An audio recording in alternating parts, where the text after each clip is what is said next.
السلام علیکم ورحمۃ اللہ وبرکاتہ۔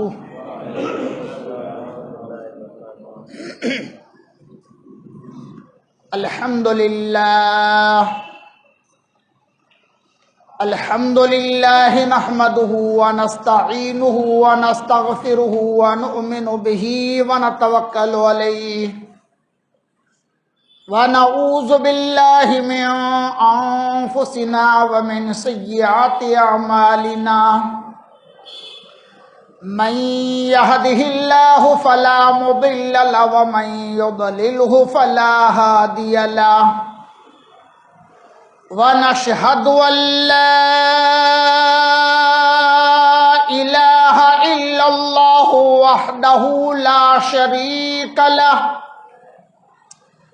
ونشهد أن سيدنا ومولانا وطبيبنا وطبيب قلوبنا وأعلانا وأولانا وماوانا وملجانا محمدا عبده ورسوله، أما بعد، أعوذ بالله من الشيطان الرجيم، بسم الله الرحمن الرحيم، يمحو الله ما يشاء ويثبت وعنده أم الكتاب، صدق الله مولانا العظيم، وبلغنا رسوله النبي الأمين الكريم، ونحن على ما قال ربنا لمن الشاهدين والشاكرين، والحمد لله رب العالمين۔ إن الله وملائكته يصلون على النبي، يا أيها الذين آمنوا صلوا عليه وسلموا تسليما۔ اللهم صل على سيدنا محمد وعلى آل سيدنا محمد وبارك وسلم، صلاة وسلاما عليك يا رسول الله، صلاة وسلاما عليك يا حبيب الله۔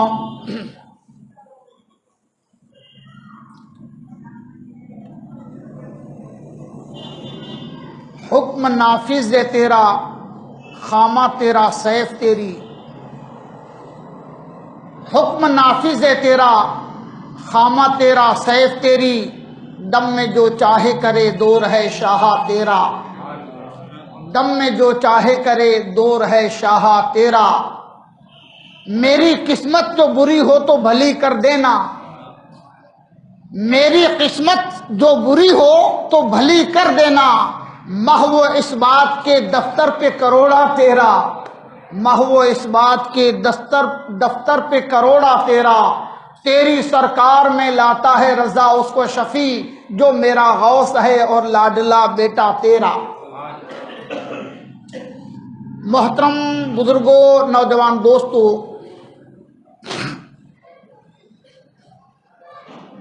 جیسا کہ علی جناب عادل بھائی نے آپ کو بتایا کہ سلسلہ تقاریر ربیع الاخر شریف میں آج ہمارا 10واں پروگرام ہے، اور میں نے کل کے خطاب میں آپ کو وعدہ کیا تھا کہ آج کا ہمارا جو بیان ہے اس کا موضوع ہے نگاہ غوث اعظم سے بدل جاتی ہیں تقدیریں۔ جہاں تک ٹائم ساتھ دے گا میں آپ کو بتاؤں گا کہ تقدیر کیا ہے، تقدیر کی حقیقت کیا ہے، اور قرآن و حدیث کی روشنی میں تقدیر بدلنا کس کو کہتے ہیں۔ سب سے پہلے آپ کو بتاؤں تقدیر کیا ہے۔ اللہ رب العزت نے اپنے فضل و کرم سے اس کائنات کو بنایا ہے۔ اس وسیع و عریض کائنات میں یہ زمین بھی ہے جس کے اوپر ہم آباد ہیں. ہزاروں سالوں سے اس دھرتی پر انسان کا سلسلہ جاری ہے. آدم علیہ الصلوۃ والسلام سے لے کر اب تک اور اب سے لے کر قیامت تک اولاد آدم اسی دھرتی پر رہتی سہتی ہے، اسی دھرتی پر زندگی گزارتی ہے اور اسی دھرتی پر اپنی زندگی کا اختتام کرنا ہے. تقدیر یہ ہے کہ ہم جو کچھ کرنے والے ہیں، انسان اس زمین پر پیدائش سے لے کر موت تک جو کچھ کرنے والا ہے، اللہ رب العزت نے پہلے سے سب لکھا ہے. ہماری زمین کے اوپر 7 آسمان ہیں اور 7 آسمانوں کے اوپر ایک جگہ ہے جس کا نام لوح محفوظ ہے. لوح و قلم آپ نے سنا ہوگا. لوح و قلم، لوح یعنی تختی، قلم یعنی لکھنے کی پین.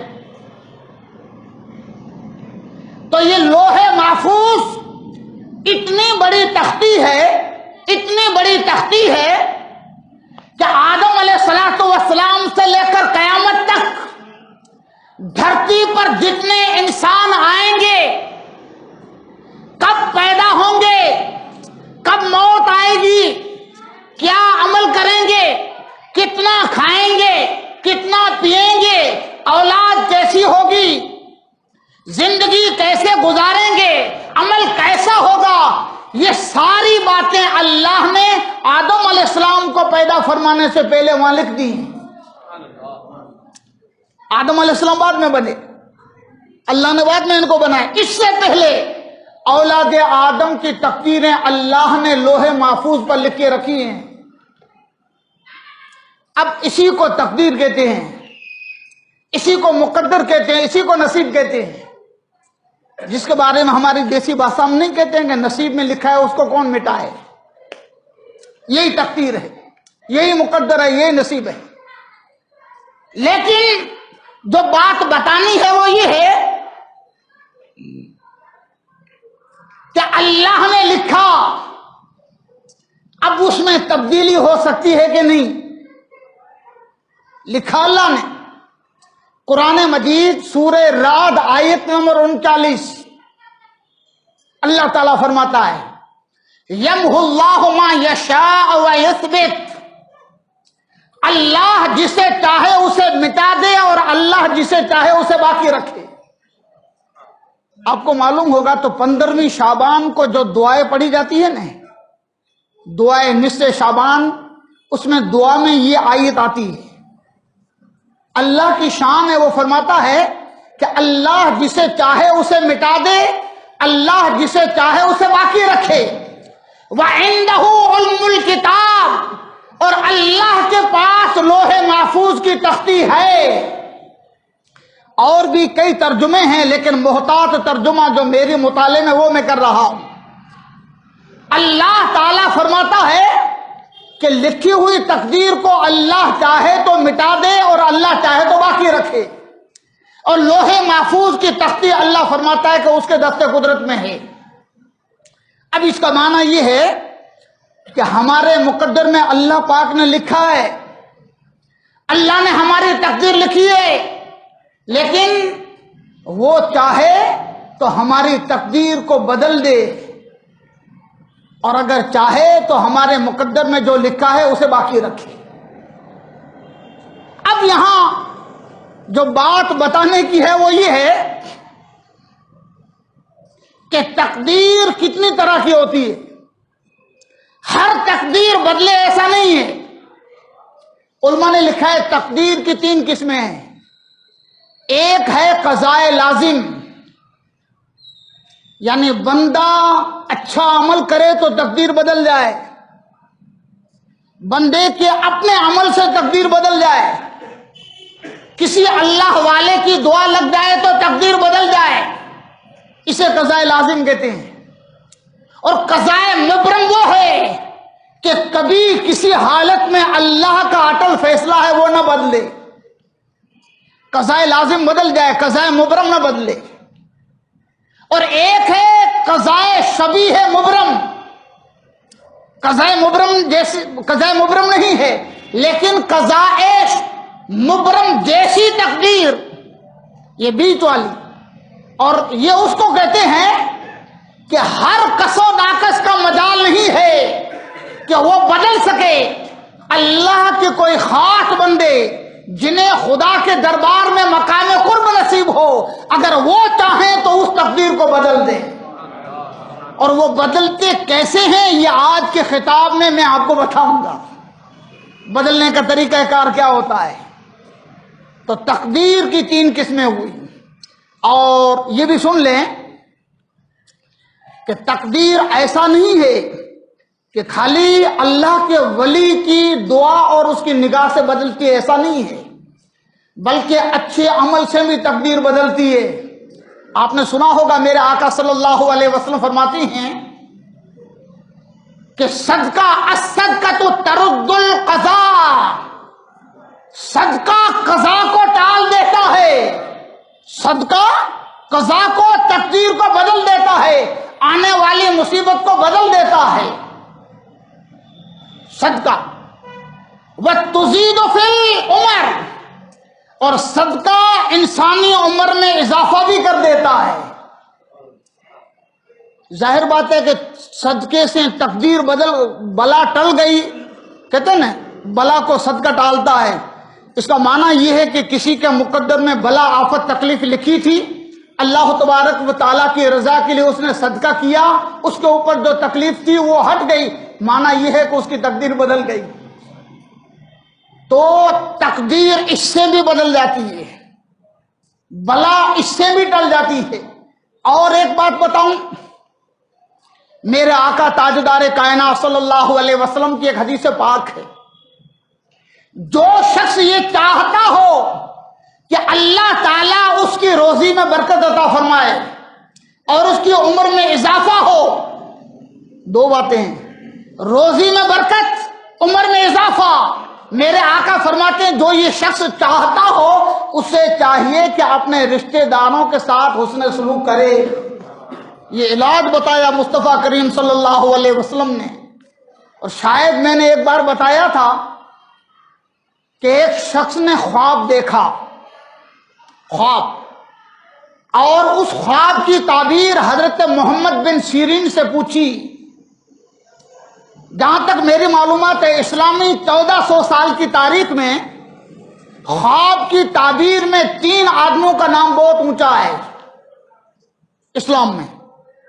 پہلا نمبر ہے حضرت امام جعفر صادق رضی اللہ تعالیٰ عنہ کا، امام حسین کے پرپوتے ہیں، خواب کی تعبیر کے وہ بھی ماسٹر تھے۔ دوسرا نام آتا ہے حضرت سعید بن مسیب کا، یہ تابعی ہیں اور یہ بھی خواب کی تعبیر بیان کرتے تھے، وہی ہوتا تھا۔ اور تیسرا نمبر ہے حضرت محمد بن سیرین کا رحمت اللہ علیہ، وہ بھی جیسا بتاتے تھے ویسا ہی ہوتا تھا۔ تو ایک شخص نے خواب دیکھا، حضرت محمد بن سیرین کے پاس آیا اور عرض کرنے لگا، اے اللہ کے ولی، میں نے خواب دیکھا ہے، اس کی تعبیر کیا ہے؟ حضرت محمد بن سیرین نے فرمایا کہ تیرے خواب کی تعبیر یہ ہے کہ عنقریب تھوڑے ہی وقت میں تجھے موت آنے والی ہے۔ اس خواب کی تعبیر یہ ہے، تجھے عنقریب موت آنے والی ہے۔ اب موت کا نام سن کر اچھوں کے ماتھے پہ پسینہ آ جائے، گھبرایا کہ سرکار کوئی علاج بتاؤ، میری موت ٹل جائے۔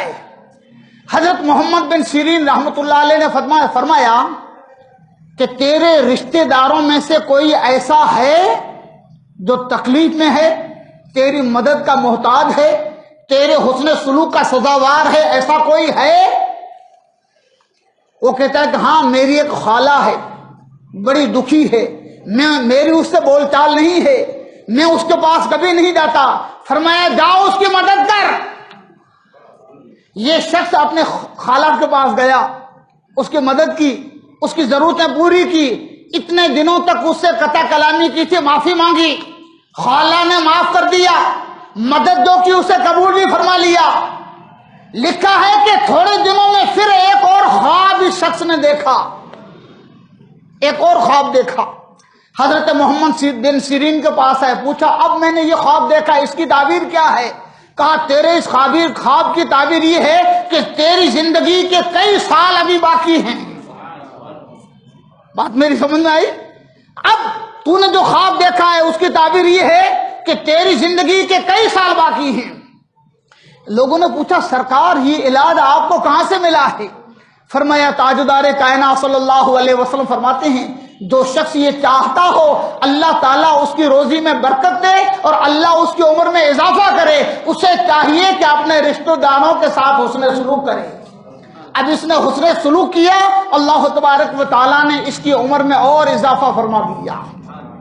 تو یہ طریقہ ہے تقدیر بدلنے کا، انسان اچھا عمل کرے تو اللہ اس کی تقدیر بدل دے۔ اور بھی ایک واقعہ آپ کو بتاؤں، پرانے وقت میں سرکار دو عالم صلی اللہ علیہ وسلم کے زمانے پاک سے بھی پہلے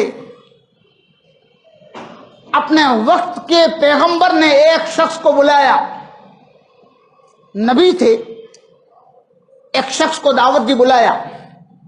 جب وہ آئے تو اللہ کے نبی نے فرمایا کہ دیکھو اللہ تعالیٰ نے مجھے ابھی پیغام بھیجا ہے کہ تیری زندگی کے 40 سال باقی ہیں، 40 سال۔ تیرے مقدر میں لکھا ہے کہ 20 سال خوشحالی کے اور 20 سال تنگ دستی کے، 20 سال اچھے ہیں اور 20 سال برے ہیں۔ اب تو فیصلہ کر لے پہلے کون سے چاہیے، 20 سال خوشحالی والے یا 20 سال تنگ دستی والے، 20 سال اچھے چاہیے یا 20 سال برے چاہیے؟ اس نے کہا اے اللہ کے نبی مجھے مہلت دو، میں گھر پہ اپنے بھائیوں سے، اپنے بیوی سے، اپنے بیٹوں سے، رشتہ داروں سے پوچھ لوں۔ بات سمجھ میں آتی ہے؟ سب نے یہ مشورہ دیا کہ اچھے وقت کے بعد برا وقت گزارنا بڑا کٹھن ہوتا ہے، تو پہلے اللہ کے نبی سے کہو کہ برا وقت 20 سال جو ہے وہ ہم گزار لیتے ہیں، بعد میں اچھا وقت ہمارے لیے آئے۔ لیکن یہ شخص ایگری نہیں ہوا، اس نے جا کر اللہ کے نبی سے کہا کہ مجھے تو پہلے 20 سال اچھے والے خوشحالی والے چاہیے۔ کہا ٹھیک ہے، اللہ فرماتا ہے کہ 20 سال ہر حال میں تیری خوشحالی کے ہوں گے۔ اب اللہ کا وعدہ نبی کی زبان پر مل گیا، اس نے کیا کیا، اپنے خوشحالی کے 20 سال میں مخلوق خدا کو فائدہ پہنچانا شروع کیا۔ روز ہزاروں بھوکوں کو کھانا کھلاتا، ضرورت مندوں کی مدد کرتا، جس کے پاس کپڑے نہ ہوتے اسے کپڑے دیتا، بیماروں کے علاج کے لیے کوشش کرتا، حاجت مندوں کی حاجتیں پوری کرتا۔ ہزاروں لوگ اس کے پاس آتے، اور اللہ نے نبی کے ذریعے وعدہ کیا تھا تو جتنا خرچ کرتا اتنا اور اس کے بعد بڑھوتری ہوتی جاتی۔ اسے تو وعدہ تھا، معلوم تھا کہ نبی نے کہا اللہ کا وعدہ ہے 20 سال تک خوشحالی ہے، میرا حال پریورتن ہو ہی نہیں سکتا، اللہ کا وعدہ ہے۔ اب اس نے 20 سال تک اللہ کی رضا کے لیے اللہ کے مخلوق کو فائدہ پہنچایا۔ جب 20 سال پورے ہو گئے، اب یہ شخص مانسک طور پر، نفسیاتی طور پر تیار ہو گیا کہ اللہ کا وعدہ ہے، نبی نے پیغام دیا، اب میرے 20 سال برے شروع ہوں گے، تنگ دستی کے شروع ہوں گے، موت سے پہلے 20 سال یہ بھی گزارنے ہیں۔ لیکن اس نے فیصلہ کیا کہ جب تک برا وقت نہ آئے، اچھا وقت ہے تب تک جو پہلے کا روٹین ہے اس کو جاری رکھنا ہے۔ لوگوں کو کھانا کھلانا، کپڑے دینا، دوا علاج، پیسہ ٹکا، جس کی جو ضرورت ہو پوری کرنا ہے۔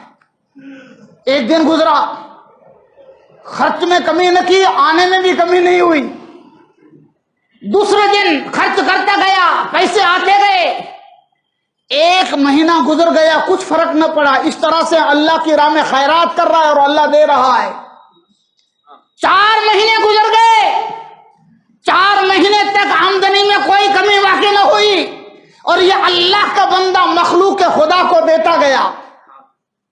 جب 4 مہینے گزر گئے تو وقت کے جو پیغمبر تھے جنہوں نے اللہ کا پیغام اسے پہنچایا تھا، بڑی اچھی بات ہے، اللہ کرے سمجھ میں آئے، وہ پیغمبر نے اللہ سے پوچھا کہ مولا تیرے کہنے پر میں نے تیرے بندے کو کہا کہ تیرے 20 سال اچھے ہیں، 20 سال تکلیف والے ہیں، 4 مہینے اوپر گزر گئے، مولا تیرا راز مجھے سمجھ میں نہ آیا، ابھی تک ایک دن ایک وقت بھی اسے تنگ دستی نہ آئی، 20 برس کے بعد 4 مہینے ہو گئے، خوشحالی خوشحالی ہے۔ اللہ تعالیٰ نے اپنے نبی کو پیغام بھیجا، میرے نبی اپنے خوشحالی کے دنوں میں اس نے مجھے بڑا خوش کیا ہے۔ من کان فی عون العبد کان اللہ فی عونہ او کما قال، اللہ کے رسول فرماتے ہیں کہ بندہ جب تک بندوں کی مدد میں ہوتا ہے اللہ اس بندے کی مدد فرماتا رہتا ہے۔ کہا میرے نبی میں نے جو کچھ دیا میری مخلوق پر اس نے خرچ کیا، بھوکوں کو کھانا کھلایا، ننگوں کو کپڑے دیے، حاجت مندوں کی حاجت پوری کی، تکلیف والوں کی تکلیف دور کی، مجھے ایسا خوش کر دیا، مجھے ایسا راضی کر دیا ہے 20 سال کے اندر کہ آنے والے 20 سال کے اس کے جو تکلیف کے تھے میں نے اسے خوشحالی سے بدل ڈالی۔ یہ اس کو کہتے ہیں تقدیر کا بدلنا، یعنی اللہ چاہے تو بندے کے نیک عمل سے بھی تقدیر بدل جاتی ہے۔ اور صدقے کے بارے میں تو مصطفیٰ کریم بار بار فرماتے تھے کہ صدقہ بلاؤں کو ڈال دیتا ہے، صدقہ آفت مصیبت بلا کو ڈال دیتا ہے۔ آج ہی میں نے ایک روایت پڑھی عادل بھائی، حضرت عیسیٰ علیہ السلام کے زمانے میں لیڈیز مجلس میں دوپہر کو بیان کر چکا ہوں، تبھی میں نے دیکھا کتاب میں، حضرت عیسیٰ علیہ السلام کے زمانے میں ایک دھوبی تھا، کپڑے دھوتا تھا، لیکن بڑا خائن تھا، بے ایمان تھا، لوگوں کے کپڑے چورا لیتا، بیچ ڈالتا، اگر کسی کا کپڑوں میں کوئی چیز مل جاتی وہ بھی ہضم کر جاتا۔ لوگ تھک گئے تھے، اللہ کے نبی حضرت عیسیٰ علیہ السلام سے بار بار شکایت کی، اللہ کے نبی حضرت عیسیٰ علیہ السلام نے اسے سمجھایا لیکن سمجھ کا کوئی بھی اثر سمجھانے کا ہوا نہیں۔ آخرکار لوگ آئے اللہ کے نبی اس کے لیے بددعا کریں یہ ختم ہو جائے۔ اللہ کے نبی حضرت عیسیٰ علیہ السلام نے اللہ سے عرض کیا اور لوگوں سے بتایا کہ میں دیکھ رہا ہوں کہ اس کی زندگی کا 1 دن باقی ہے، اس کی زندگی کا 1 دن باقی ہے۔ صبح کو دھوبی روٹین کے اوپر اپنا کھانا تیار کر کے دھوبی گھاٹ پر میلے کپڑے لے کر جانے لگا۔ اس نے دوپہر کے لیے 3 روٹی تیار کی، اس کی عادت تھی دوپہر کو گھر نہیں آتا تھا، وہاں جا کر کھانا کھاتا تھا۔ جیسے ہی وہ 3 روٹی لے کر میلے کپڑوں میں باندھ کر لے کر نکلا تو بیچ راستے میں ایک بالکل بھوکا شخص اسے نظر آیا۔ اس نے کہا کہ بھئی کئی دنوں سے بھوکا ہوں، میں نے کھانا نہیں کھایا، اللہ کی رضا کے لیے تیرے پاس کچھ ہو تو کھلا دے۔ اس نے 3 روٹی میں سے 1 روٹی نکال کر دے دی۔ اس نے کہا غفر اللہ لک ما تقدم من ذنبک وما تاخر وطہر قلبک، اللہ تیرے اگلے اور پچھلے گناہ معاف کرے اور تیرے دل کو پاک اور صاف کر دے۔ اور بھوکا آدمی ہوتا ہے نا، جب پیٹ بھر جاتا ہے تو پیٹ بھرنے کے لیے جو اسباب مہیا کرتا ہے اس کے لیے دعا نکلتی ہے۔ اس نے نکال کے دوسری روٹی بھی دے دی۔ اب دوسری روٹی ملنے کے بعد اس نے اور دعا دی، غفر اللہ ما تقدم من ذنبک وما تاخر۔ اس نے تیسری روٹی بھی دے دی۔ اب وہ کہتا ہے غفر اللہ ما تقدم من ذنبک وما تاخر ورد اللہ بلیاتک وآتا لک الجنات، اللہ تیرے گناہ معاف کرے، تیرے اوپر آنے والی مصیبتوں کو ٹال دے اور قیامت کے دن مقام جنت عطا فرمائے۔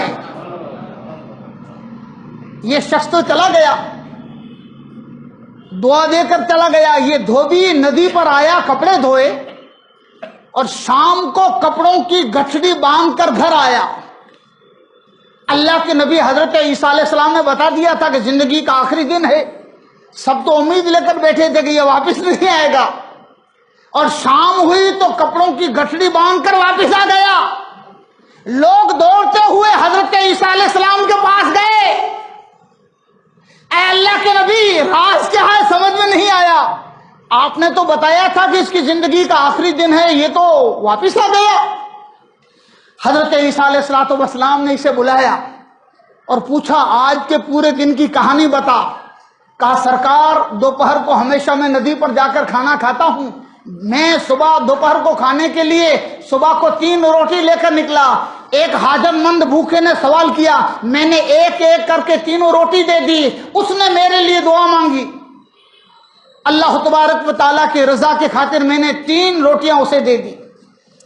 آپ نے فرمایا کہ تیری کپڑے کی گٹھڑی کھول، جو کپڑے دھو کے جو لایا تھا، کپڑے کی گٹھڑی کو کھولا تو اس میں سے کالا سانپ جو انسان کو ڈنک مارے تو مار ڈالے، وہ کالا سانپ نکلا۔ اتنا ہی نہیں بلکہ اس کے منہ پر لوہے کا لوک لگا ہوا تھا، سانپ کے منہ پر لوہے کا لوک لگا ہوا تھا، لوک تالا۔ اللہ کے نبی حضرت عیسیٰ علیہ السلام نے پوچھا کہ اے سانپ تو کیوں آیا ہے اور تیرا حال ایسا کیوں ہے؟ کہا اے اللہ کے نبی آج اللہ تعالیٰ نے ملک الموت کے حکم سے مجھے اس کے موت کا پیغام دے کر بھیجا، میں اس کے کپڑوں کی گٹھڑی کے اندر سما گیا کہ یہ گٹھڑی لے کر چلے تو ڈنک مار کر اس کی زندگی ختم کرو۔ جب اس نے اللہ کی رضا کے لیے 3 روٹی کی خیرات کی، اللہ کی راہ میں اس نے صدقہ کیا، اس کے صدقے کی وجہ سے اللہ تعالیٰ نے میرے منہ پر لوک لگا دی تاکہ میں اسے کھا نہ سکوں، اسے زخم نہ پہنچا سکوں اور اس کی زندگی کو ختم نہ کر سکوں۔ حضرت عیسیٰ علیہ السلام نے یا قصار استانف العمل، اے دھوبی اللہ نے تیرے پچھلے سارے گناہ معاف کر دیے، اب زندگی میں اعمال کی نئی شروعات کر لی۔ آپ سمجھ گئے؟ یعنی اس طرح سے اچھے عمل بھی تقدیر کو بدل دیتے ہیں، صدقہ بھی آفتوں کو ٹال دیتا ہے، رشتہ داروں سے حسن سلوک روزی میں برکتیں دیتا ہے اور زندگی میں برکت عطا ہوتی ہے۔ آج بڑا عجیب معاملہ ہے، ہم اپنے وٹ کی خاطر رشتہ داروں سے ہاتھ ملانے نہیں جاتے ہیں، اور لوگ یہ کہتے ہیں کہ اگر ہم نے صلح کر لی تو ہمارا وٹ چلا جائے گا۔ ایک حدیث پاک میں آتا ہے سرکار علیہ السلام نے بار بار صحابہ کو اچھے اخلاق کی تاکید فرمائی۔ حضرت ابو ہریرہ سے فرمایا یا ابا ہریرہ علیک بحسن الخلق، بیٹے اچھے اخلاق کو لازم پکڑ لے، اچھے اخلاق کو لازم پکڑ لے۔ حضرت ابو ہریرہ عرض کرتے ہیں یا رسول اللہ علیہ السلام وما حسن الخلق، آج آقا اچھے اخلاق کی ویاخیا کیا ہے؟ میرے نبی بتا رہے ہیں آج ہمارے نزدیک اچھے اخلاق کی ویاخیا جو بھی ہو، لیکن مدینے والے آقا نے کیا فرمایا، یہ حدیث کے حوالے سے آپ کو فرماتا ہوں، آپ کے عرض کرتا ہوں۔ سرکار نے فرمایا پہلی بات سل من قطعک، اچھے اخلاق میں پہلی بات یہ ہے کہ رشتہ داروں میں جو تجھ سے ناتا توڑے تو اس سے جوڑ۔ اچھے اخلاق کی پہلی کڑی ہے، پہلی نشانی ہے۔ یہ نہ سمجھو رشتہ دار آپ سے کیا کر رہا ہے، آپ کا عزیز و اقربا میں سے کوئی شخص آپ کے ساتھ کیسا سلوک کر رہا ہے۔ مدینے والے فرما رہے ہیں کہ تو جوڑ جو تجھ سے توڑے، علیک بحسن الخلق، جو تجھ سے ناتا توڑے تو اس سے جوڑ۔ اور دوسری بات وَتُعْطِ مَنْ حَرَمَكَ، دینے والے کو تو ہر کوئی دیتا ہے، جو تجھے نہ دے اچھے اخلاق یہ ہے کہ تو اسے مالا مال کر دے۔ دینے والے کو تو ہر کوئی دیتا ہے، لیکن اچھے اخلاق حسن اخلاق یہ ہے کہ نہ دینے والے محروم رکھنے والے کو تو عطا کر دے۔ اور تیسری بات مصطفیٰ کریم صلی اللہ علیہ وسلم فرماتے ہیں وَاعْفُ مَنْ ظَلَمَكَ، جو تیرے ساتھ ظلم کرے اللہ کی رضا کے لیے تو اسے معاف کر دے، اللہ کی رضا کے لیے۔ جو بندہ یہ کرے گا سمجھ لو کہ مصطفیٰ کے اچھے اخلاق کے اوپر چل رہا ہے، اور ان اچھے اخلاق سے اللہ تبارک و تعالیٰ ایسا خوش ہو جاتا ہے کہ بندے کی عمر میں بھی اضافہ ہوتا ہے اور بندے کی روزے میں بھی اللہ تبارک و تعالیٰ برکتیں نازل فرماتا ہے۔ تو میری گفتگو کا مطلب یہ ہے کہ کوئی یہ نہ سمجھے کہ تقدیر صرف اللہ والوں کی نگاہ کرم سے بدلتی ہے. تقدیر انسان اگر اللہ کی رضا کے لیے اخلاص کے ساتھ اگر نیک عمل کرے تو اللہ کے فضل و کرم سے انسان کی تقدیر بدل جاتی ہے. ایک تو یہ شعبہ ہے، اور دوسرا ہے نگاہ مرد مومن سے بدل جاتی ہیں تقدیریں. اللہ والے کی نگاہ سے تقدیر بدل جاتی ہے. ہمارے امام ربانی مجدد الف ثانی رحمۃ اللہ علیہ، بہت بڑی عظیم ہستی کا نام ہے امام ربانی مجدد الف ثانی، سرہند والے. لکھا ہے کہ آپ کے دو صاحبزادے ایک عالم دین کے پاس پڑھتے تھے. اس عالم دین کا نام تھا ملا طاہر لاہوری رحمۃ اللہ علیہ. حدیث، فقہ، معقول، منقول ہر علم میں اپنی مثالات تھے. ظاہر بات ہے کہ امام ربانی اپنے بیٹوں کے لیے جو استاد متعین کرے اس میں کوئی کمی نہیں ہوگی. پڑھنے جاتے تھے. ایک دن بیٹوں سے پوچھا، بیٹے تمہارے استاد کیسے ہیں؟ بیٹوں نے بڑی تعریف کی، ہمیں اچھے اخلاق سکھاتے ہیں، اچھا دین سکھاتے ہیں، اچھی تعلیم دیتے ہیں، قرآن کا حدیث کا درس دیتے ہیں، تفسیر فقہ کا درس دیتے ہیں، سب تعریف کی. حضرت امام ربانی مجدد الف ثانی رحمۃ اللہ علیہ فرماتے بیٹے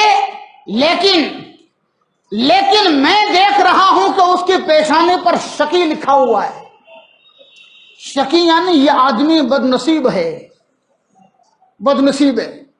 میں اس کی پیشانی پر یہ پڑھ رہا ہوں، اور یہ پڑھائی ہر ایک کو نصیب نہیں ہوتی ہے، اللہ چاہے اسی کو نصیب ہوتا ہے، ہر کوئی پڑھ نہیں سکتا ہے. قیامت سے پہلے دجال آئے گا، دجال بڑے چمتکار دکھائے گا. دجال کے چمتکاروں کی بات کیا کریں، مردے کو زندہ کر دے گا. دجال مردے کو زندہ کر دے گا، قحط میں بارش برسا دے گا، بڑے بڑے چمتکار دکھائے گا. کمزور ایمان والے اسے خدا مان لیں گے. لیکن اہل ایمان کے بارے میں مصطفیٰ نے فرمایا ہے کہ اس کی پیشانی پر کافر لکھا ہوگا، ایمان والے پہچان لیں گے. یہی وہ مردود دجال ہے جس کے بارے میں 1400 برس پہلے یا جتنے سال گزرے ہوں گے آقا کریم صلی اللہ علیہ وسلم نے فرمایا تھا کہ دجال آئے گا. یہ دجال کو ہر کوئی پہچان لے گا.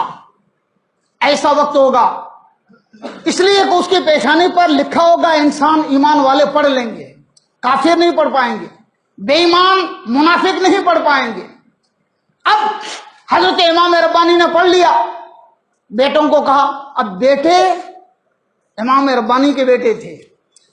آج کل ہمارے بیٹوں کو ہم بتا دیں، چاہے اسکول کا ٹیچر ہو چاہے مدرسے کا استاد ہو، کہ تمہارے استاد تو ایسے ہیں، بیٹے تیار ہو جائیں گے، ابا جان تب تو کل سے اسکول بھی نہیں جائیں گے، مدرسہ بھی نہیں جائیں گے.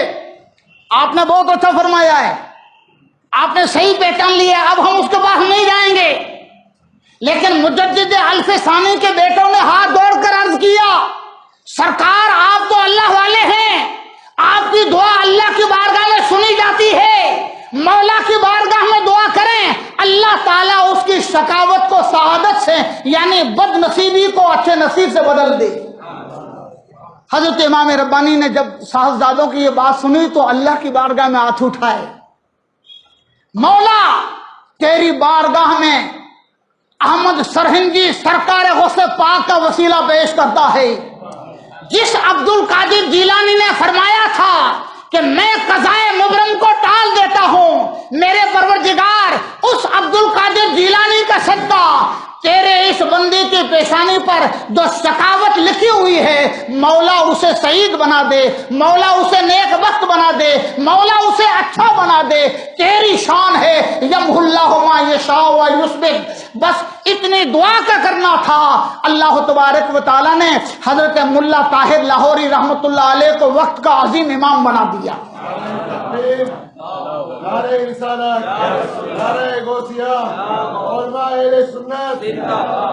یہ اللہ کے ولیوں کی دعا ہوتی ہے، یعنی تقدیر بھی بدل دے، تقدیر بدل دے. اس طرح سے اللہ والے تقدیر بدل دیتے ہیں. اچھا، کسی کو اولاد ملے یا نہ ملے یہ بھی تقدیر کی بات ہے، اور اس کا فیصلہ بھی وہاں ہوتا ہے. لوح محفوظ میں لکھا ہے آپ کے مقدر میں اولاد لکھی ہے مل جائے گی، آپ کے مقدر میں اولاد نہیں ملی ہے، نہیں لکھی ہے تو نہیں ملے گی، لیکن کوئی تو ایسا ہے جو وہاں کے لکھے ہوئے کو بدل دیتا ہے۔ بڑا مشہور واقعہ آپ نے سنا ہوگا، حضرت بہاؤالدین زکریا ملتانی رحمۃ اللہ علیہ، ملتان میں ان کا مزار ہے، اور سلسلہ عالیہ سہروردیہ کے بہت بڑے بزرگ ہیں، بلکہ حضرت شاہ عالم بابا رحمۃ اللہ علیہ کے مشائخ میں سے ہیں۔ آپ کو معلوم ہے شاہ عالم بابا رحمۃ اللہ علیہ یہ سہروردی سلسلہ کے ہیں، شاہ عالم بابا رحمۃ اللہ۔ بہاؤالدین زکریا ملتانی رحمۃ اللہ علیہ کے پاس ایک عورت آئی، سرکار کئی سال ہوئے میں نے شادی کیا، اولاد نہیں ہے، دعا کرو۔ کہتے ہیں نا لوہے محفوظ دست پیش اولیاء، عارف رومی نے کہا ہے اللہ کے ولیوں کی نگاہ لوہے محفوظ کو دیکھ لیتی ہے۔ دیکھا، دیکھنے کے بعد فرمایا کہ مائی میں نے اچھی طرح سے دیکھا تیرے نصیب میں اولاد لکھی ہوئی نہیں ہے، اللہ نے لکھی نہیں ہے، تیرے مقدر میں لوہے محفوظ پر اولاد ہے نہیں۔ اب وہ بیچاری ان پڑھ بڑھیا، ان پڑھ عورت کیا سمجھے مقدر کس کو کہتے ہیں، لکھا ہوا کس کو کہتے ہیں، وہ رو کے جانے لگی۔ باہر آپ کی خانقاہ کے باہر چھوٹے چھوٹے بچے کھیل رہے تھے، ان میں حضرت بہاؤالدین زکریا ملتانی رحمۃ اللہ علیہ کے پوتے حضرت رکن عالم بابا بھی کھیل رہے تھے رحمۃ اللہ علیہ، 8-10 سال کی عمر تھی۔ دیکھا کہ ایک عورت روتی روتی آ رہی ہے، دوڑ کے کہا مائی بچپن سے جب سے میں پیدا ہوا ہوں میں نے کئی بار دیکھا ہے کہ لوگ روتے روتے ہاتھ آتے ہیں اور ہنستے ہوئے جاتے ہیں، آج پہلی بار دیکھ رہا ہوں کہ تو روتی جا رہی ہے، معاملہ کیا ہے؟ کہا بابا تمہارے دادا سے میں نے عرض کیا تھا کہ میری اولاد نہیں ہے، دعا کرو اللہ مجھے اولاد والا بنا دے۔ میرے دادا نے کیا کہا؟ تمہارے دادا نے کہا لوہے محفوظ میں لکھا ہوا نہیں ہے۔ بالکل قریب ہے۔ خالہ ایک بات کہوں، آپ کے کام کی بات بتاتا ہوں، میرا نام نہیں لینا۔ کہ بیٹے بتاؤ، کہ دادا جی سے کہہ دو کہ میرے مقدر میں اولاد ہوتی تو گھر بیٹھے مل جاتی، آپ کے پاس آنے سے فائدہ کیا ہوا؟ کہ بیٹے تم نے بات تو اچھی کہ لیکن خبردار میرا نام نہیں لینا۔ آپ کے پوتے نے کہا یہ نام نہیں لینا۔ وہ عورت تو فوراً مڑ کر گئی۔ سرکار بہاؤالدین زکریا ملتانی نے دیکھا ہے کہ عورت پھر آ گئی۔ کہا بابا پوچھا کیوں آئی ہو، پھر کیوں آئی ہو؟ میں نے تقدیر کا فیصلہ تو سنا دیا۔ کہا کہ بابا آپ نے سنایا کوئی بات نہیں، میں ایک بات بھول گئی تھی وہ بتانے آئی ہوں۔ وہ بات یہ ہے کہ اگر میرے مقدر میں اولاد ہوتی تو گھر بیٹھے مل جاتی، آپ کی خانقاہ میں اللہ والے کی توکھٹ پر آنے سے فائدہ کیا ہوا؟ یہ سن کر آپ نے فرمایا کہ بیٹا ہے چھوٹا اور باتیں بڑی کرتا ہے ابھی چھوٹا اور باتیں بڑی کرتا ہے۔ اس کے بعد آپ کے پاس ایک لکڑی تھی، کئی کتابوں میں لکھا، آج کل نہیں 100-150 سال خزینۃ الاسفیاء اور بھی کئی پرانی کتابوں میں لکھا ہے۔ آپ کے ہاتھ میں لکڑی تھی نے، ایسے ایسے کیا جیسے لکڑی سے لکھ رہے ہوں۔ کتنی دیر تک لکھتے رہے؟ اس کے بعد آنے والی مائی سے کہا اے مائی ہم نے تم کو 1 2 3 4 5 6 7 بیٹے عطا فرمائے۔ نگاہ ولی میں وہ تاثیر دیکھی، بدلتی ہزاروں کی تقدیر دیکھی، اور کوئی اندازہ کر سکتا ہے اس کے زور بازو کا، نگاہ مرد مومن سے بدل جاتی ہے تقدیریں۔ ارے ان کے ہاتھ میں کتنا پاور ہوگا، ہاتھوں میں کتنی طاقت ہوگی، یہ کوئی کیا جانے، بس نگاہ ڈالے تو ہماری تقدیر بدل دے۔ یہ اللہ تبارک و تعالیٰ نے اللہ کے ولیوں کو شان اور مقام و مرتبہ عطا فرمایا ہے۔ اچھا یہ بات تقدیر بدلنا میں نے بتایا نا، ایک ہے قضائے مبرم، ایک ہے قضائے شبیہ مبرم۔ یہ کیسے بدلتی ہے میں آپ کو ایک واقعے کے روپ میں ساری بات بتاؤں۔ سرکار غوث پاک رضی اللہ تعالیٰ عنہ کے زمانے میں، پیران پیر غوث پاک کے زمانے میں، ایک بغداد میں ایک تاجر تھا، ویپاری تھا، اس کا نام تھا ابو مظفر، حسن بن تمیم یہ نام تھا، اور بہت بڑا ویپاری تھا۔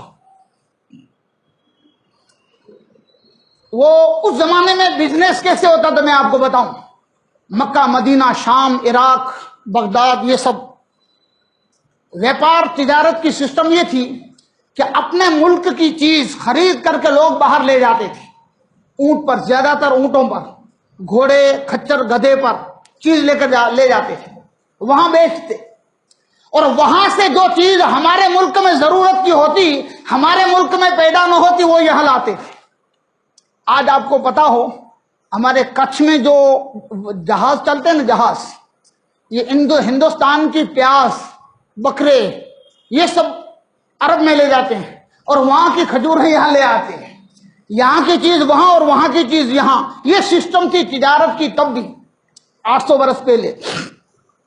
یہ ابو مظفر حضرت شیخ حماد، جو سرکار غوث پاک رضی اللہ تعالیٰ عنہ کے پہلے استاد تھے، سب سے پہلے آپ ان کے خانقاہ میں آئے تھے، آ کر عرض کرنے لگا، سرکار تجارت کے لیے جانا ہے، دعا کر دیں، بزنس کے لیے جا رہا ہوں، دعا کر دیں۔ حضرت شیخ حماد رحمت اللہ علیہ نے آسمان کی طرف دیکھا، لوح محفوظ کی تختی کو پڑھ کر کہا، اے جانے والے، فوراً اپنا ارادہ منتقل کر دے، اپنا ارادہ بدل ڈال، میں تقدیر میں دیکھ رہا ہوں، اگر تو وہاں گیا تو تیری موت یقینی ہے۔ اللہ کے ولی نے کہہ دیا۔ اب یہ شخص پریشان ہے، ایک طرف تو دھندے کی لالچ، کمانے کی سیزن، اور دوسری طرف اللہ کا ولی کہتا ہے مت جاؤ، کہ چلو دوسرے بابا کو پکڑ کے دیکھ لوں۔ حضرت غوث اعظم رضی اللہ تعالیٰ عنہ کی بارگاہ میں آیا کہ سرکار تجارت کے لیے فلاں جگہ جانا ہے۔ سرکار غوث پاک رضی اللہ تعالیٰ عنہ نے اوپر نگاہ اٹھا کر دیکھا، اور پھر نیچے دیکھ کے فرمایا، بس سلامت روی و بس سلامت باز آئی، سلامتی سے جاؤ اور سلامتی سے واپس آؤ۔ اب یہ تو نہیں، کبھی کبھی لوگ پوچھتے ہیں، ایک مولانا کو مسئلہ پوچھتے ہیں، دوسرے مولانا کو پوچھتے ہیں، ایک مولوی صاحب ایک بتائیں، دوسرے مولانا دوسرے، تو لوگ عمل کس پر کرتے ہیں؟ سگوڑ کے مسئلے پر۔ جہاں اپنی فیسلٹی اور سگوڑ دیکھیں کہ یہ مولانا سچا ہے۔ سرکار غوث پاک نے فرمایا، جا آرام سے، جا آرام سے آئے گا۔ اب یہ چلا گیا، اور وہاں جا کر 1000 دینار کا نفع ہوا۔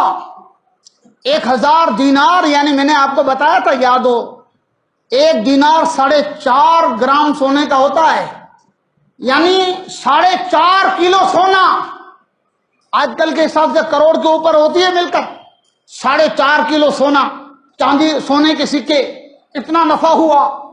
اب جب نفع کما لیا، وہاں کوئی چیز مارکیٹ سے یہاں لائے اس کی نہ ملی، تو تھیلی میں 4500 دینار لے کر قافلے کے ساتھ واپس روانہ ہو گیا۔ قافلہ ایک جگہ بیچ راستے میں ٹھہرا۔ اس زمانے میں سسٹم تھی، ہر جگہ ہوٹلیں نہیں ہوتی تھی، گیسٹ ہاؤس ریسٹ ہاؤس کچھ نہیں ہوتے تھے، جہاں پانی کا انتظام تھا لوگ رک جاتے تھے اور پھر دوسرے دن نکل جاتے تھے۔ رات کو ایک جگہ تالاب کے کنارے یہ قافلہ ٹھہرا۔ 1000 دینار کی تھیلی بھی ساتھ میں ہے۔ الگ الگ کتاب میں لکھا ہے حالات، میں جو آپ کو آسانی سے سمجھ میں آئے وہ بتاتا ہوں۔ 1000 دینار کی تھیلی پاس رکھی اور رات کو سو گیا، قافلے والے بھی سو گئے۔ اب یہ شخص خواب دیکھتا ہے، خواب دیکھتا ہے، خواب میں دیکھا کہ ڈاکوؤں کے قافلے نے ان پر حملہ کر دیا، ایک ایک کا مال لوٹ لیا۔ ابو مظفر کو ایک ڈاکو نے کہا کہ مال دیتا ہے کہ نہیں؟ اسے لالچ آئی، اتنا بڑا قیمتی مال میں کیسے دے دوں؟ جب دینے سے انکار کیا، ڈاکو نے تلوار چلائی، سر ادھر دھڑ ادھر۔ یہ خواب دیکھا، بس یہ حالت دیکھی تو آنکھ کھل گئی۔ نہ قافلہ ہے، نہ ڈاکو ہے، نہ ڈاکو ہے، نہ تلوار ہے، نہ مارنے والا ہے، نہ قتل ہونے والا ہے۔ دیکھا قافلے والے سوئے ہوئے ہیں۔ اب تو بیچارے کو صبح تک نیند نہیں آئی۔ صبح کو ساتھیوں کے ساتھ اٹھ کر روانہ ہوا، چند دنوں کے بعد بغداد پہنچا۔ اب یہ من میں سوچتا ہے کہ بغداد پہنچ کر پہلے حضرت شیخ حماد کے پاس جاؤں یا پہلے پیران پیر غوث پاک کے پاس۔ شیخ حماد وہ ہیں جو سرکار غوث پاک کے استاد ہیں، غوث پاک وہ ہیں جنہوں نے جانے کی اجازت دی ہے۔ اب کس کے پاس جاؤں؟ جب بغداد کے شاہی گیٹ میں انٹری ہوئی تو دیکھا حضرت شیخ حماد آ رہے ہیں، دیکھ کر فرمایا اے ابو مظفر، سب سے پہلے عبد القادر جیلانی کی بارگاہ میں چلا جا، تو نہیں جانتا لوہے محفوظ پر کیا ہوا ہے۔ اللہ کی قسم عبد القادر جیلانی نے 70 مرتبہ تیرے لیے اللہ کی بارگاہ میں دعا مانگی ہے، اور تیری زندگی میں جو آنے والا واقعہ تھا عبد القادر جیلانی کی دعا سے اللہ پاک نے اس کو خواب میں بدل ڈالا ہے۔ اس کو کہتے ہیں قضائے شبیہ مبرم، بدلتی نہیں ہے، لیکن اللہ کا کوئی خاص بندہ التجا کرے، اللہ تعالیٰ اس کی زندگی میں آنے والے واقعے کو خواب سے بدل دیتا ہے۔ حکم نافذ ہے تیرا، خامہ تیرا، سیف تیری، دم میں جو چاہے کرے، دو رہے شاہ تیرا۔ ایک شخص حضرت غوث پاک کے خادم تھے رضی اللہ تعالیٰ عنہ، ایک دن رات کو سوئے، سرکار غوث پاک کا کام کرتے تھے، خدمت کرتے تھے، اور جو خادم ہوتا ہے نا، خادم وہ اپنے عمل اور اپنے کردار سے اپنے پیر کی لاج رکھتا ہے۔ ایک واقعہ ہمارے سنیوں نے بھی لکھا ہے، اشرف علی تھانوی نے بھی لکھا ہے، میں آپ کو یہ تھوڑا سمجھاؤں اس لیے کہ میں دیسی آدمی ہوں اور دیسی بھاشا میں سمجھانا مجھے آتا ہے۔ کیا واقعہ ہے؟ سرکار غوث پاک رضی اللہ تعالیٰ عنہ کے ایک شخص دھوبی تھا، کپڑے دھوتا تھا، اس کا انتقال ہو گیا، مر گیا،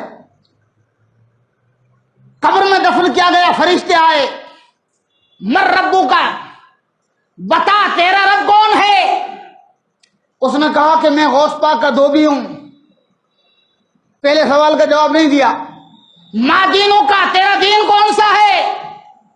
اس نے کہا کہ میں غوث پاک کا دھوبی ہوں۔ فرشتے نے تیسرا سوال پوچھا، من نبیوں کا، تیرا نبی کون ہے؟ اس نے بھی کہا میں غوث پاک کا دھوبی ہوں۔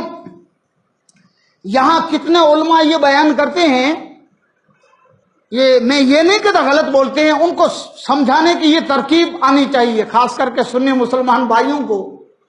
یہ نہ کہیں کہ دیکھو رب کی خبر نہیں ہے، دین کی خبر نہیں ہے، نبی کو پہچانتا نہیں ہے اور غوث پاک نے اس کو چھڑا لیا، ایسا نہیں ہے۔ میں نے جو سمجھا ہے اس کا مطلب یہ ہے، اے قبر میں سوال کرنے والوں، سرکار غوث پاک کی بارگاہ میں ان کے کپڑے دھوتا تھا، کیا مجھے معلوم نہیں ہوگا کہ میرا رب کون ہے؟ باتوں میں آئی کہ تیرا دین کون سا ہے؟ ارے ساری دنیا کو دین کا سبق اس دور میں عبد القادر جیلانی کی خانقاہ سے ملتا ہے، ان کے کپڑے دھونے والا ہوں، کیا مجھے معلوم نہیں ہوگا میرا دین کیا ہے؟ پوچھتے ہو تمہارا نبی کون ہے؟ جس عبد القادر کے اخلاق کردار بے مثل و بے مثال ہیں، کیا ان کے نانا کو میں نہیں پہچانتا ہوں گا؟ جس نبی نے ان کو غوث اعظم بنایا ہے، یہ اس کا مطلب ہے جو میں نے سمجھا ہے۔ یعنی جو خادم ہوتے ہیں نا، خادم، وہ پیر کے نقش قدم پر چل کر ان کے اخلاق سے مالا مال ہو جاتے ہیں۔ حضرت سرکار غوث پاک کا خادم تھا رضی اللہ تعالیٰ عنہ، رات کو سویا تو کتابوں میں لکھا ہے کہ 70 مرتبہ، 70 یعنی گجراتی والا نہیں، 70 گجراتی میں 70 مرتبہ اس کو احتلام ہو گیا، ناپاکی ہو گئی، اور ہر مرتبہ الگ الگ عورتوں کے ساتھ اس نے غلط کام کیا، ایسا خواب دیکھا۔ میری بات سمجھ آتی ہے؟ کتنے عورتیں ایسی تھی جس کو پہچانتا تھا، کتنے عورتیں ایسی جس کو پہچانتا بھی نہیں تھا۔ اب اٹھے، ناپاکی ہو جائے غسل کرے، پھر سوئے، پھر ناپاکی ہو جائے پھر غسل کرے۔ صبح کو پیران پیر غوث پاک کی بارگاہ میں گیا رضی اللہ تعالیٰ عنہ۔ اب تقدیر کیسے بدلتی ہے، بس یہ میں فائنل آپ کو سمجھانے کی کوشش کرتا ہوں۔ سرکار غوث پاک نے فرمایا، بیٹے تو میرے در کی نوکری کرتا ہے، میری بارگاہ کی غلامی کرتا ہے، میری خانقاہ کی چاکری کرتا ہے، میں نے دیکھا کہ تیرے مقدر میں، تیری زندگی میں 70 عورتوں کے ساتھ حرام کاری لکھی ہے، میں نے چاہا کہ تیری تقدیر کو بدل دوں.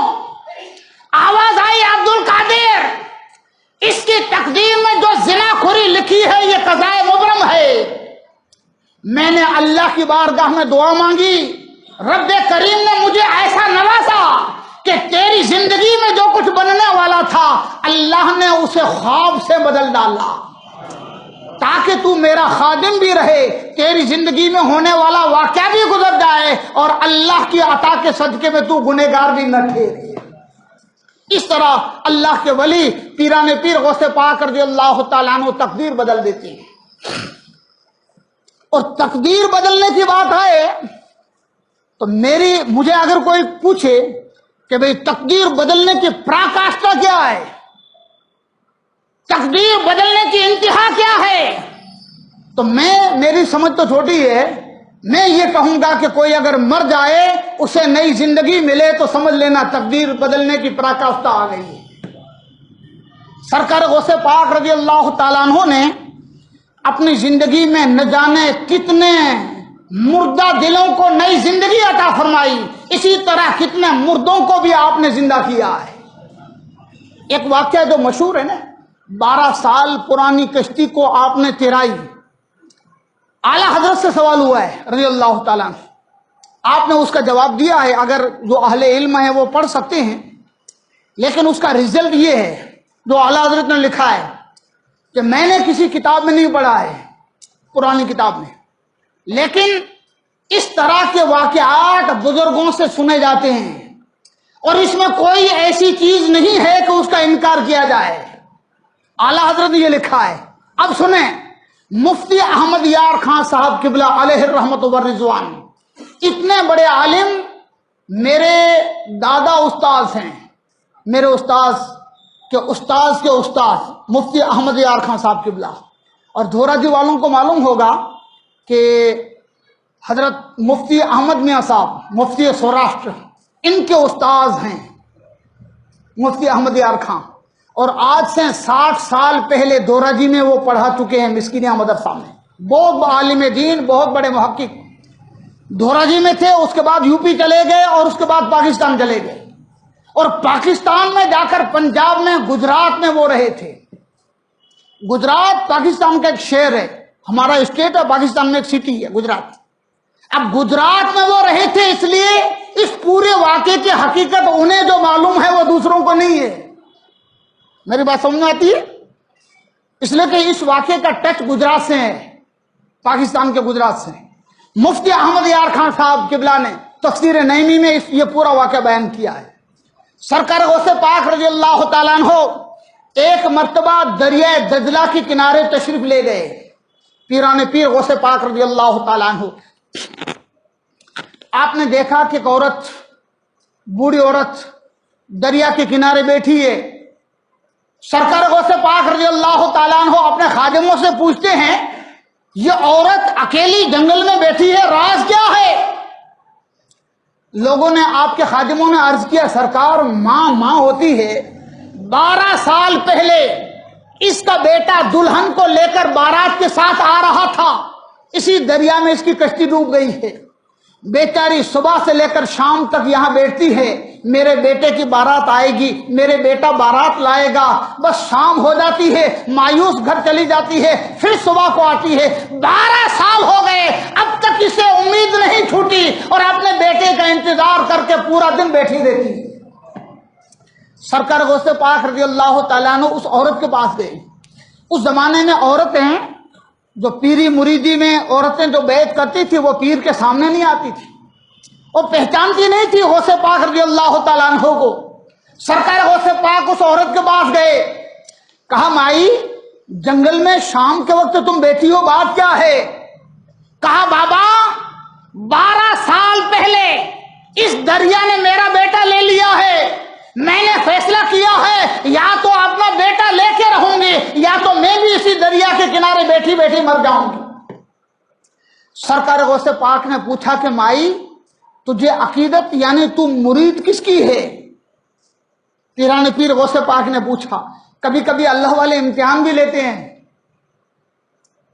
اس نے کہا کہ میرے پیر و مرشد کا نام ہے عبد القادر جیلانی. رضی اللہ تعالیٰ۔ سرکار غوث پاک نے فرمایا اے خاتون میری مرید بن جا، ابھی ابھی تیرا بیٹا آ جائے۔ وہ عورت کھڑی ہو گئی، آنکھوں میں جلال آیا، کہا کہ بابا سن لیں، مجھے اپنے پیر سے ایسی عقیدت ہے، اللہ کی قسم ایک کیا ہزاروں بیٹے میرے پیر و مرشد کے نام پر قربان کرتی ہوں۔ سرکار غوث پاک رضی اللہ تعالیٰ عنہ کو اپنے اس عقیدت مندی اور عقیدت مند بڑھیا کی حالت پر رحم آ گیا۔ آپ نے اللہ سے دعا مانگی، میرے مولا 12 سال ہو گئے ہیں، میری مریدہ ہے، اس کا بیٹا دریا میں ڈوب گیا ہے، مولا کرم فرما دے اور اس کے بیٹے کو نئی زندگی عطا فرما۔ آج ہی میں نے پڑھا ہے،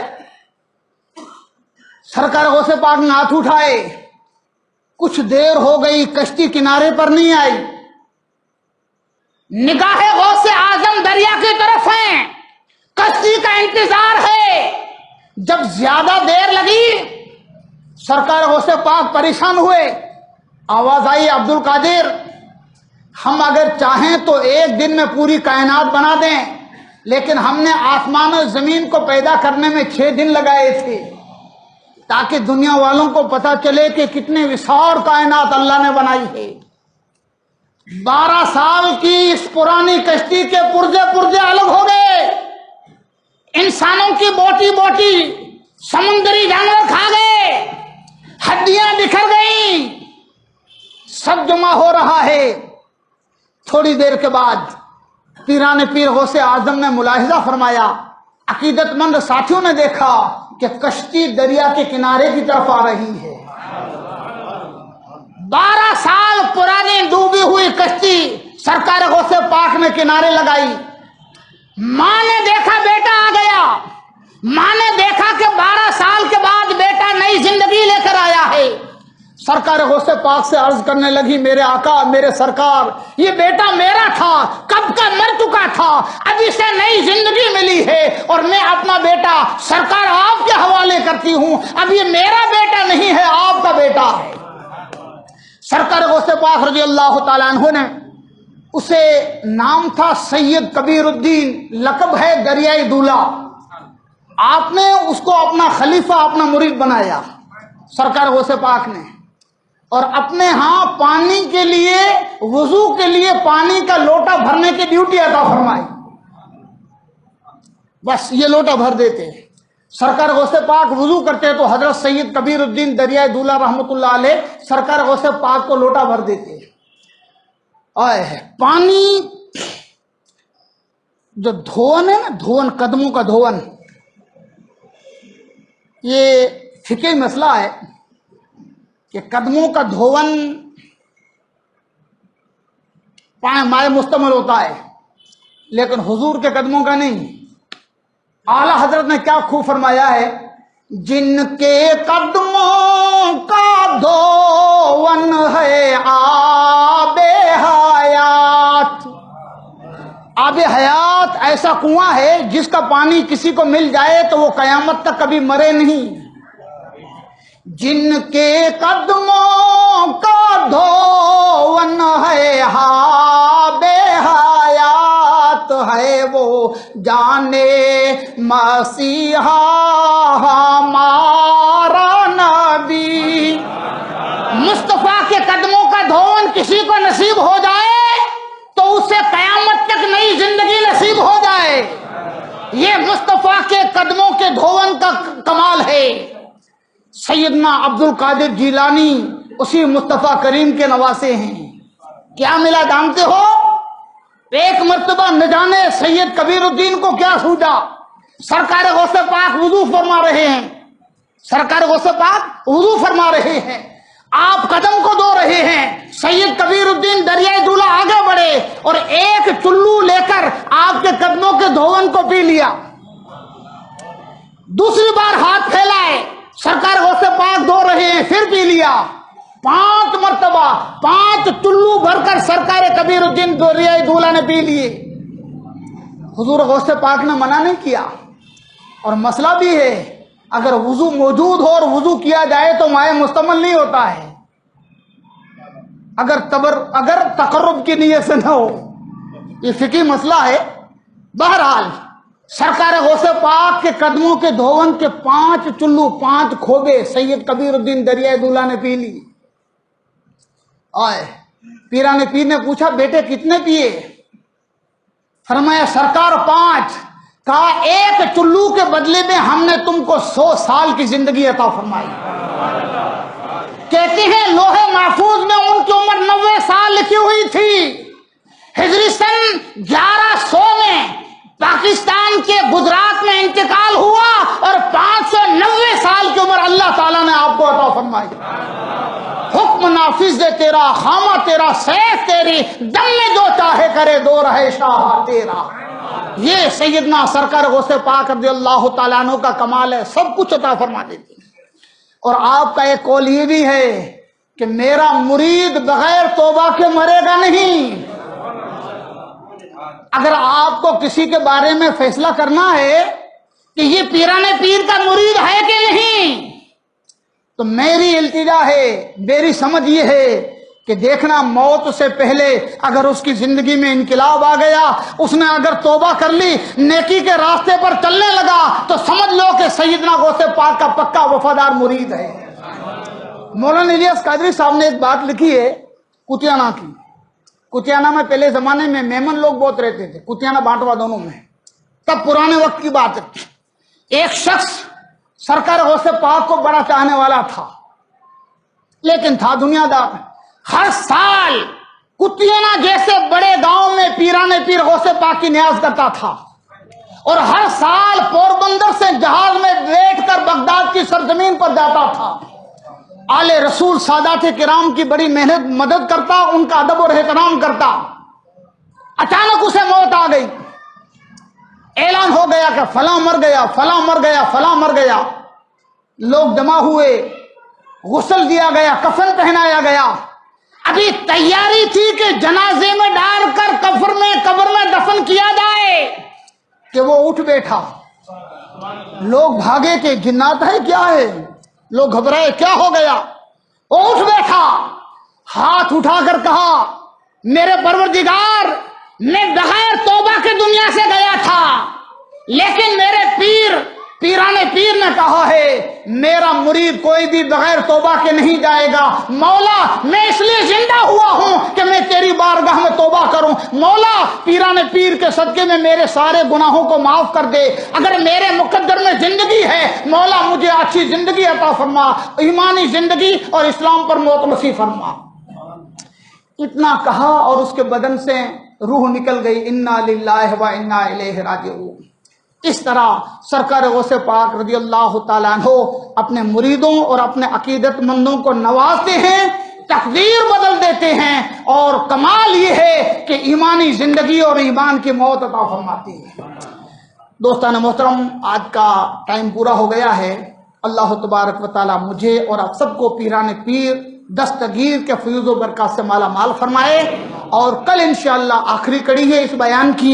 کل کا ہمارا موضوع ہے پیران پیر دستگیر رضی اللہ تعالیٰ عنہ کی دستگیری، یعنی میرے پیر نے اپنے مریدوں کی بلکہ ہر ایک کی کیسے بگڑی بنائی ہے. یہ ہمارے کل کا موضوع ہے. ہو سکے تو تشریف لائیں. اللہ پاک ہمیں دین کی سمجھ اور پیران پیر کی سچی اور پکی محبت عطا فرمائے. وآخر دعوانا ان الحمدللہ.